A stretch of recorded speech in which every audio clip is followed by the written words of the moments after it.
Hi everybody, it's your old pal Jerry here from the Lucero Library. I'd like to thank you all again for joining me in this another installment from the Tales from the Stacks. We have currently been reading together a book titled Ruby on the Outside, and it is by Nora Raleigh Baskin. And we'd like to thank the publishers Simon and Schuster, Books for Young Readers, for allowing us to share this book with you guys during this pandemic time. So thank you both. Just a quick recap: we've been through a lot with our friend Ruby. She's had a couple of different friends come into her life. She's been dealing with some things with her mother, who, if you're not familiar with the backstory with her mother, please go check out those past story times and catch up with us because we want you to keep up with us.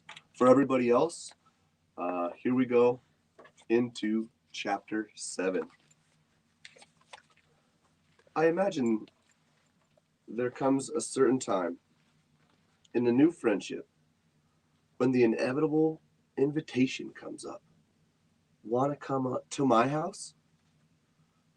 Which will mean sometimes fairly soon after that, you most likely have to reciprocate. This is exactly why I've managed to successfully avoid it until this moment. Of course, that's also why I've never had a best friend before. Want to come to my house for dinner tonight? Margaret asked me yesterday. It isn't that I don't want anyone to come to my house. I do. I'm really afraid that they'll ask questions. They might wonder about Matu's name or figure out that I'm not, in fact, Navajo or Sioux or a descendant of either of those Native American tribes. Or they will have to see photos of my mother on the mantle. It's actually very important. Actually a very important special picture. It's a photo of me and my mom at Christmas. But there's a lot of red flags in the picture. Well, not really red flags, but things that might lead to questions. Questions about where it was taken and why it's so different looking. They might ask, for one thing, my mother is dressed in all green, but that it's on itself might seem, and in itself might seem odd. It's just a green sweater with a green collar of hers poking out through a plain green pants, her hair pulled back into a ponytail. Nothing fancy. And if you looked closely, you'd see she has no jewelry on. But who would really notice that? My mom was sitting on a metal chair, another giveaway. I'm standing in front of her, kind of between her knees. Her arms are around me. I'm and I'm wearing this very ugly blue striped dress because it's a holiday visit and they make a big deal of it at the prison with decorations and sweets. And Matu made me get dressed up for it and with my hat with my head with my made me get dressed up for it with my hand me down dress from a friend of hers. But that's not it either. No, it's more about the roaring fireplace and the fur trimmed Christmas stockings behind her. There's a big wrinkle right down the center, rolling across the brick chimney and making a bump in the roaring fire because it makes just a big because it's really just a plastic background, like the screens they use for the slideshow projections. So it doesn't take a genius to tell it's fake. There are no flames coming from that fire. There's no smell of cookies baking in the oven. or turkey roasting. There were no presents under the tree, not that year, the year before, or the year after. All of it was fake. But then again, you couldn't get more real than spending Christmas Day with your mom in prison. I love the picture more than anything. I just really don't want anybody else to know about it. Okay, so when Margaret asks me over to her house, I just say no. Oh, all right, Margaret says.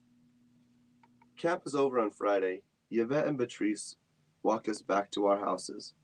We dropped off Elise first. When we got to Margaret's house, her mom was waiting outside the front door. At least, I assumed it was her mom. When you don't have a regular mom situation, you don't think you would assume these kinds of things. But I usually do anyway, just like everybody else does. Are you sure you don't want me to come? Are you sure you don't want to come over, Ruby?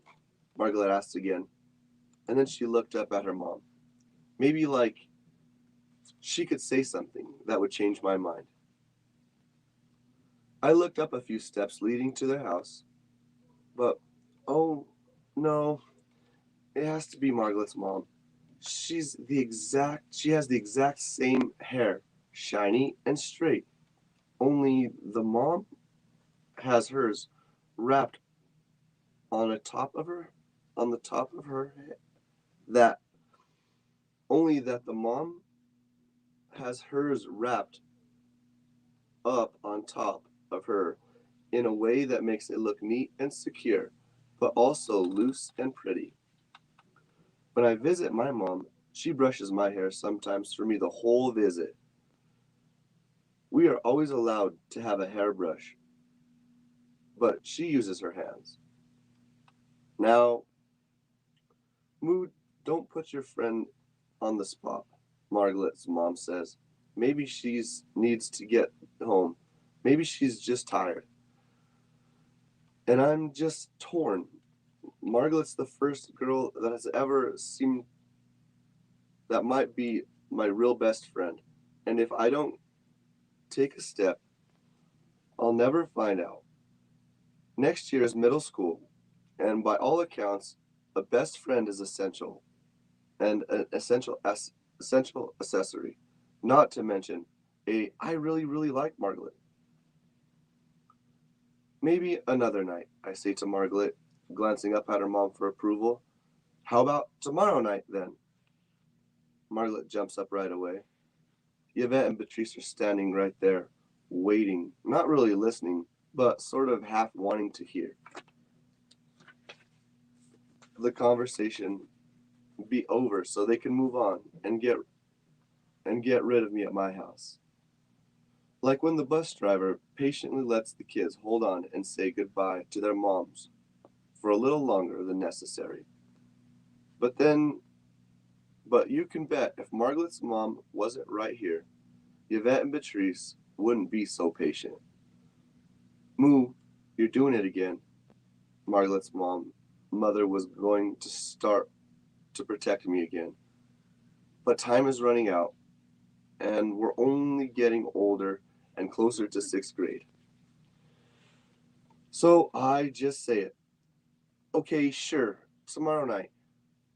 Really fast before I even had a chance to come up with any reason why it was a bad idea and change my mind. Margaret started jumping up and down. Oh, Mom, can you make homemade macaroni and cheese? And can we make baked cookies afterwards and do a Fimo clay? Okay, okay, okay, she says, smiling. Ruby, it's Ruby, right? I nod. Well, first we have to ask your mom, Margaret says. Do you want me to call her? Oh, no, that's okay. I'll ask her when I get home. This is when Yvette seems to come back to life. Okay, then, Yvette says. All settled? Let's get you home, Ruby. Bye, Miss Tips. We'll see you tomorrow. Tips? Patrice added, "See you tomorrow, Miss Tips." And somewhere in the back of my mind, my head, that name sounded familiar, but more concerning on how I might get to know and go to Margaret's house for dinner tomorrow afternoon without having to then invite her to my house. But maybe this was finally, but maybe this will finally turn out to be my very, very first best friend. And maybe everything is going to work out perfectly. Chapter 8. It doesn't seem like we don't have, it wasn't like we didn't have our own story. We did. Mostly the story between Matu and me and my mother was to hate Nick Stans. I never liked him, Matu said. Not from the first moment I met him. He wasn't nice to your mother. Oh, sure, she said. He said all the right things. Baby doll, beautiful creature, and all these lines, but they were all they were, lines. I remember my mom all from, I can't remember my mother at all from the time with Nick. I like to imagine her though. I like to pretend. I have this movie in my head. If the two of us were living alone and I'm just a baby. And because in order to get food, in order to for a good fantasy to really work, you need to have weaved in some actual facts. We lived somewhere outside of Albania. We lived in a little house, a one-story, yellow with white shutters. Or sometimes it's red shutters because that's my favorite part. I have to mix it up. My mother makes pies for a living, which means she's in the kitchen all day, and I get to play with pots and pans on the floor right next to her. She sings while she cooks, and at the end of the day, we eat pies for dinner. She gives me a bath and brushes my hair with a brush, while she tells me a bedtime story about her own magical childhood. I had to make all that up too. I can't remember anything specific from before my mom went to prison. We don't talk about my real dad, but I know my mom wasn't really young when she had me. So I think when Nick came around, she wanted for so badly for someone to love and take care of her and take care of us that she would have done anything for him. At least that's how Matu describes it. The truth is, I didn't want to hear even that much, but sometimes my mom tries to tell me things. One visit about a year ago, when we were all in the children's center, which is separate, which is a separate area from the visitors in the Bradford Hills. There was toys and stuffed animals and books and art supplies and posters. So when you're in there, you can almost pretend that you're in a nursery school somewhere instead of a prison. I curled up in my mother's lap, but I was leaning over the drawing table while we were talking. And then I probably it was a big mistake to sit up like the way I did, with all my weight on her legs. But she was holding me, balancing me, while I worked hard on coloring a book, trying to stay inside the lines perfectly, trying not to make a mistake. The social worker wants me to talk to you, Ruby, and my mother said. I think it's the second time she tried to say things, but I was trying to ignore her. I was glad I couldn't see her face, only the picture in front of me. Someone before me had already drawn on this coloring book. I found the page that was still clean, and I could still make it my own. I mean, I want to talk to you too, my mom went on, but about what happened that night, about why I'm here. I think you're old enough to hear about some of these things now. I wasn't. I kept coloring purple within the lines, dark purple over the light purple. And somewhere in my brain, a memory was triggered. There was a little shots of bright white lights darting around a bedroom, and in my mind from far away, flashlights and voices and shouting. And so long ago, a woman in a blue uniform handing me a teddy bear. I don't remember anything else until I'm living with Matu, who isn't even Matu yet. She's my mother's older sister, and I've never met her before. I have to take responsibility for my choices, Ruby. I wouldn't be a good mother. My mother paused, like she was stopping herself from saying something. And then, with an effort, she continued, I wouldn't be a good mother if I didn't do if I didn't do that. If I didn't take responsibility. I know Matu says my mother didn't do anything wrong. It was all Nick. I heard her talking, sometimes crying. Nick was a drug addict. My mother didn't even take drugs.